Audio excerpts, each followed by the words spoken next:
Good afternoon, my young friends and world beaters. It looks like we're going to be spending the rest of the year together working distance learning through Launchpad, through Canvas, and I'm here to talk to you a little bit about Animal Farm.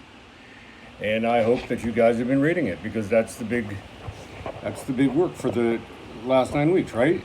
So I want to talk to you a little bit about why Animal Farm is an important book to read, or why you might say to yourself, why do we even bother reading this book? What does this book have to do with me? What possible reason do we have to read this book? Well, first of all, I want you to know that I really wasn't the person who picked it, but I didn't disagree with it either because the ease of reading the book, the word size, let's say, is such that anybody can really read the book, whether you're young or old. And if you really give it some thought, then it becomes a more sophisticated or more difficult literary piece. And when it was written, we were at what we call Cold War with the Soviet Union or Russia. We didn't talk to them. We didn't tell them anything about what we did. We tried to get their secrets, of course. They tried to get ours. We had spies. They had spies. But we were openly at war with them in what was called a Cold War, meaning that there weren't really guns. We weren't fighting like that, but we were just ignoring each other as though they didn't exist and we didn't exist as far as they were concerned. So when Animal Farm came out, our government, our CIA, liked it because it was good propaganda for us, for Americans and democracy.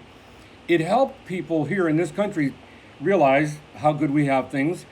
And in a place like the Soviet Union, if you say something that was really contrary to what the government thought, you could just be carried away and gone the next day. That was the picture of communism under the rule of Joseph Stalin. In fact, Stalin was like that. And the other part of it is that it gives us a reason to think about our own government and what could happen if our own government became like that. If the people that were in charge became authority or dictator-like, could they take over and could they make us be subjects? And the answer is yes, absolutely. Because during every presidency, there are things that happen that we don't have any idea about, that we don't know about, including the crisis that we're in right now, the coronavirus crisis that we're in right now, with regard to where it started, when it started, who started it, what's the truth, what's not the truth, is that a rumor, is it truth, or is it lies? So the thing about Animal Farm is this, that there have been books in the past that have been banned, meaning that kids were not allowed to read them in school. Animal Farm was one of these books, but it wasn't banned in the United States. It was certainly banned in Russia. They didn't want the Russians to read it because they didn't want their people to know the history of Stalin before them. In other words, they didn't really want the people to understand how their government was structured and how insignificant the people really are in their own society where they lived. It would be like someone telling you all the realities of the American government, and you would have your eyes wide open and say, oh, that can't be possible. Yet you would be mature enough, perhaps, to say, it probably is possible, and more than likely, it's probably true. And think about it now. This is where you should start thinking about this book and stuff, because you have to ask yourself, is our country capable of these things? Of killing their own people? And the answer is yeah, they really are. It doesn't take much more than a YouTube away to ask the question, has the United States ever sanctioned the killing of its own people? And you'll find out it's true. I'm reading a book right now, incidentally. I've already read Animal Farm, that talks about part of World War II, where in the Pacific, a group of Americans were sent to fight on an island called Bataan. And some of you know about the Bataan Death March. I happen to have an uncle who's passed away now, but he was a survivor of it. It's quite a story, really.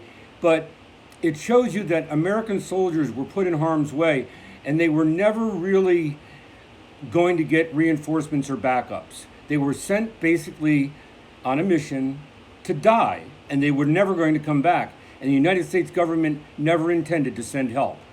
So it happened, it happens, and it will happen. After I'm gone in the future, it will happen. What makes it important, what makes politics important at all, and even relevant for you, is for you to realize that you're the next generation of voters. You are the future to determine whether we remain a democracy and keep the freedom that we have, although it can be limiting. If you really think about it, it can be. Keep the limited freedoms that we do have, or we fall to something far inferior and nowhere near as good as what we have. So even though we're in times right now of trouble and times of worry, indecisiveness, anxiety, stress, etc., realize that you're in the greatest country in the world, the strongest military country in the world for sure.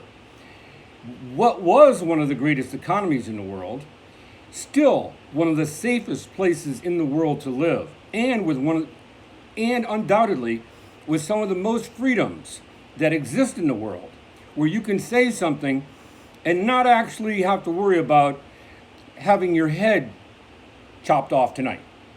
So there is a reason to read Animal Farm. It's to someday be able to say to somebody, yeah, I read Animal Farm.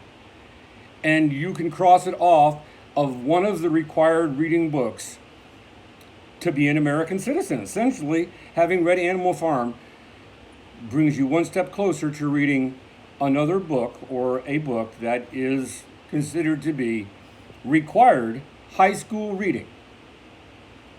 Keep working hard. Have faith and confidence in yourself. Take care of yourself. Take care of your family and your friends. And we'll just keep moving forward. Okay? Miss you guys. Bye-bye.